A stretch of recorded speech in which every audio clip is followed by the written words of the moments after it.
कर्नाटक के वज़ीर आला सिद्धरामैया ने जुमे को बेंगलुरु के रामेश्वरम कैफ़े में हुए धमाके के वाक़े के सिलसिले में हफ्ते की सहपर सीनियर पुलिस अफसरान की मीटिंग बुलाई है। सरकारी ज़राए का कहना है कि मुश्तबा शख्स की मूवमेंट की तस्वीर ब्रुकफील्ड इलाके में वाक़ रामेश्वरम कैफ़े और आसपास के सीसीटीवी फुटेज से ली गई हैं और मुजरिम को पकड़ने में मिल रही लीड्स काफ़ी मजबूत हैं। कर्नाटक के सीएम सिद्धरामैया का कहना है कि एक शख्स जो कैप और मास्क पहने हुए था एक छोटे से बैग में बम रखकर टाइमर सेट कर गया जो 1 घंटे बाद फट गया। ब्लास्ट ಆಗಿರೋದು ನಿಜ। ಒಬ್ಬ ವ್ಯಕ್ತಿ ಮಾಸ್ಕ್ ಹಾಕೊಂಡು ಟೋಪಿ ಹಾಕೊಂಡು ಬಂದು ಬಸ್ನಲ್ಲಿ ಬಂದಿದ್ದಾನೆ। ಬಸ್ನಲ್ಲಿ ಬಂದು ರವೆ ಇಡ್ಲಿ ತಗೊಂಡಿದ್ದಾನೆ ಒಂದು ಕೌಂಟರ್ನಲ್ಲಿ, ಅಲ್ಲಿಂದ ಹೋಗಿ ಕೂತ್ಕೊಂಡಿದ್ದಾನೆ ಒಂದು ಕಡೆ, ಕುಡಿದ್ಬಿಟ್ಟು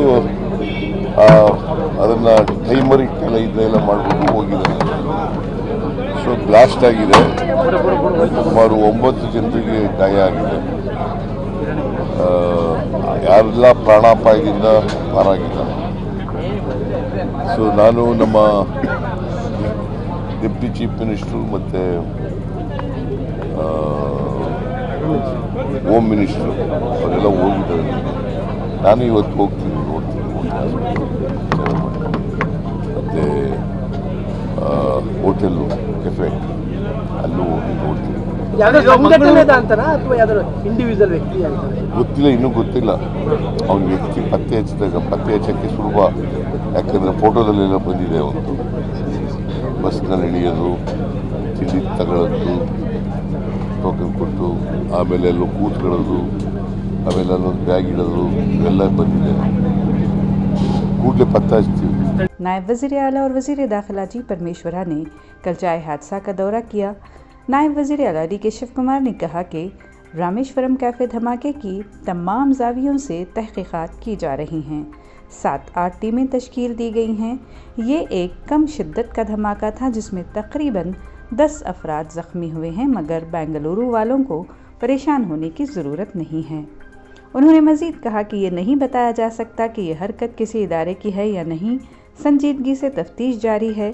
बीजेपी को इस मामले में सियासत नहीं करनी चाहिए। More than 7 to 8 teams has been formed, and we have a record of all the CCTV records who has come, who has gone out at the time of the incident. Everything is there. It is not a major blast which has happened. It is light, low intensive, and all of them are safe. We have met the patients.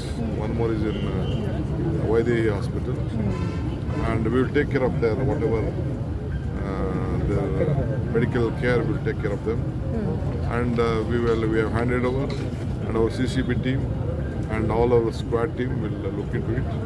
We are probing in all angles. I am sure my officers are very capable, because we should give them time, because already more or less who has entered the hotel has been identified. His facial, what is there? There are a lot of our officers are very capable. They will trace, and by appropriate time, our police officers will speak. We don't want any politics. Let BJP, my friends, do politics. It is our image of Karnataka and Bangalore.